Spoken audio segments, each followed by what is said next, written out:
Sunday special mutton biryani. আমরা বাঙালিরা শীত গ্রীষ্ম বর্ষা যে সময়ই হোক না কেন, বিরিয়ানি তা আবার রবিবারের মাটন একটা আলাদাই আবেগ আর ইমোশন থাকে, কিন্তু এটা মিস করলে চলবে না।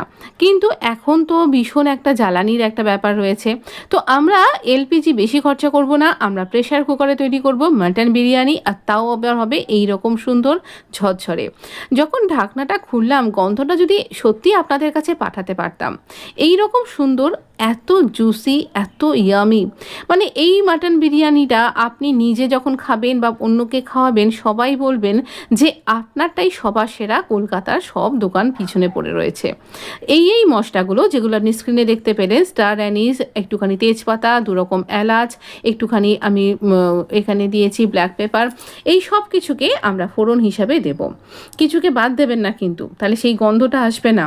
এবার দুটো বড় সাইজের পেঁয়াজকে পাতলা পাতলা করে কেটে নেব, আর তেল দিয়েছি 4 টেবিল চামচ মতন, দিয়ে এবার ভালো করে আমরা পেঁয়াজটাকে ভাজবো। পেঁয়াজকে খুব সুন্দর করে আমরা এখানে ভেজে নেব। না একদম সেই কুড়মুড়ে বেরেস্তা আমরা তৈরি করব না, কিন্তু আমরা পেঁয়াজটাকে একটু ভালো করে ভাজবো। ফ্লেমটা মিডিয়াম টু হাই এরকম রাখুন, না হলে পুড়ে যেতে পারে। তো এই রকম রেখে আমরা বারবার নাড়াচাড়া করতে করতে পেঁয়াজটাকে বেশ রং ধরবে এই রকমভাবে কিন্তু ভালো করে ভেজে নেব। এই রকম রং ধরা পেঁয়াজকে আমরা ভালো করে ভাজবো, তার জন্য কিন্তু অবশ্যই আপনি পেঁয়াজটাকে খুব পাতলা পাতলা করে কাটবেন, আর এইরকম লম্বা লম্বা করে কাটবেন, তাহলে সেটা দেখতেও ভালো লাগবে। আর এটা যখন আপনার বিরিয়ানিতে লেয়ার হয়ে একটা সুন্দর কালার আনবে, সেটা দেখতে এবং খেতে দুর্দান্ত লাগবে। তো আমরা এখানে এই রকমভাবে গোল্ডেন ব্রাউন করে ভেজে নিয়েছি। এবার এই পেঁয়াজ ভাজা থেকে আমি এখানে কিছুটা পেঁয়াজ, যেটা একটু বেশি ব্রাউন হয়ে গেছে, সেই টাইপের কিছু পেঁয়াজকে আমি ওপর থেকে তুলে নেব। এটা আমি ওপরে পরে ব্যবহার করব, আপনি আমার ভিডিওর সাথে জুড়ে থাকুন।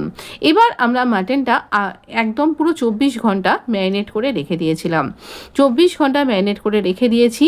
এই সব কিছু আপনি দেখতে পাচ্ছেন, যা স্ক্রিনে সব কিছু দিয়ে ম্যারিনেট করেছি। এই বিরিয়ানি মশলাটা, হোমমেড বিরিয়ানি মশলার ভিডিও আপনি এই রকম থাম্বনেল দেখে আমার চ্যানেলে খুঁজে নিন, পেয়ে যাবেন। আমি আই বাটনেও দিয়ে দেবো। এরপরেও আমি আবার একটুখানি গ্রেট করে নিয়ে আমি 8 কোয়া মতন রসুনকে গ্রেট করে বা থেঁতো করেও দিতে পারেন, আমি দিলাম। তাহলে অনেকখানি সুন্দর একটা ফ্লেভার আসবে, তাই জন্য। এবার আমরা মাটনকে খুব ভালো করে কষিয়ে নেব। মাটনটা যেহেতু 24 ঘন্টা ধরে এত কিছু মশলা, দই, তেল সব কিছু রয়েছে, আমি এইরকমভাবে ম্যারিনেট করার জন্য মাটনটা ভীষণ সুন্দর কুইক তৈরি হয়ে গেছে, এবং মাটনটা ভীষণ জুসি হয়েছিল। আর এইরকমভাবেই আমরা মাটনে যে অনেক সিটি দিতে হবে এমন কিন্তু ব্যাপার নয়। বললাম না, আমরা এলপিজি বাঁচাচ্ছি আর মাটনও রান্না করছি। হ্যাঁ, গরম বলে কি মাটনের সমস্ত বিরিয়ানির দোকান বন্ধ হয়ে গেছে নাকি? সবই তো চলছে। তো এইরকমভাবেই আপনি বাড়িতে নির্দ্বিধায় স্বাস্থ্যকরভাবে আপনার মনের মতন করে তৈরি করে নিন। বেশ, আমরা 5 মিনিট চাপা দিয়ে রেখে দিয়েছিলাম। আর দেখুন, আমাদের মাটনটা কিন্তু কষানো একদম হয়ে গেছে। মাটনের যে জুসটা বেরিয়েছিল, সেই জুসটাও আমরা শুকিয়ে নিলাম এই রকমভাবেই কষাতে দেখবেন পুরো জুসটাও টেনে যাবে। এই রকম অবস্থায় আমি এখানে এই রকম 3 জনের জন্য করছি, তাই 3টেই গোটা আলু দিয়েছি, না পিক করবারও দরকার নেই। এবার আধ ঘন্টা ধরে আমি এখানে বাসমতি চালটাকে সোক করে রেখে দিয়েছি। আপনি 1 ঘন্টাও রাখতে পারেন। আর এরপর এই বাসমতি চালটা আমি 1 গ্লাস জল দিয়ে সোক করে রেখেছিলাম। এই রকমভাবেই আমি দিয়ে দিলাম। একটু জল এর মধ্যে গেল, আর কি বেশি যে জলটা, সেটাকে আমি ওই যে মশলাটা মধ্যে ম্যারিনেট করা ছিল, সেই মশলাটা দিয়ে আমি ম্যারিনেশনটা ভালো করে ধুয়ে নিয়ে এর মধ্যে দিলাম, কারণ এর মধ্যেই কিন্তু পুরো ফ্লেভারটা রয়ে গেছে। তো এবার দিয়ে দেওয়ার পরে আমরা এখানে দেখুন এই জলটা দিলাম, তার সাথে এই ম্যারিনেশনের জলটা দিচ্ছি, আর তারপরে আমরা এই চালটাকে দেখুন কতটা জল রয়েছে সেটা একবার ভালো করে বুঝুন। এইরকম পুরো ডুবে যাবে না, এই রকম রয়েছে। তো এইভাবে আমরা ওপর থেকে ওই যে আমরা পেঁয়াজ ভাজাগুলো তুলেছিলাম, এটা একটা আলাদা কালার উপরে ছড়িয়ে দেবে, যেটা আপনি দেখতে পেলেন। আর অপূর্ব একটা স্বাদও এর সাথে যোগ হবে। আমি বেশ কিছুটা ড্রাই রোজ পেটাল, এটা ইডেবল রোজ পেটাল আপনি মুদিখানার দোকান থেকেই পেয়ে যাবেন। তো এখানে আমি এইরকমভাবে ছড়িয়ে দিলাম। এইরকমভাবে আমি রোজ পেটালগুলো দিচ্ছি। এটাতে অনেক আমাদের এই গরমের মধ্যে শরীরটাকে ঠান্ডা রাখতেও সাহায্য করবে, আর স্বাদ তো অবশ্যই খুব ভালো হবে। কেওড়া ওয়াটার দিলাম, এতে কিন্তু আপনি সেই দোকানের গন্ধটা পাবেন। আমি রোজ ওয়াটারও দিচ্ছি, এতেও কিন্তু ভীষণ সুন্দর গন্ধ আর স্বাদ আসবে। তবে এই গন্ধগুলো আপনি পছন্দ না করলে স্কিপ করতে পারেন, তবে তাহলে সেই দোকানের গন্ধটা কিন্তু কোথাও মিস হয়ে যাবে।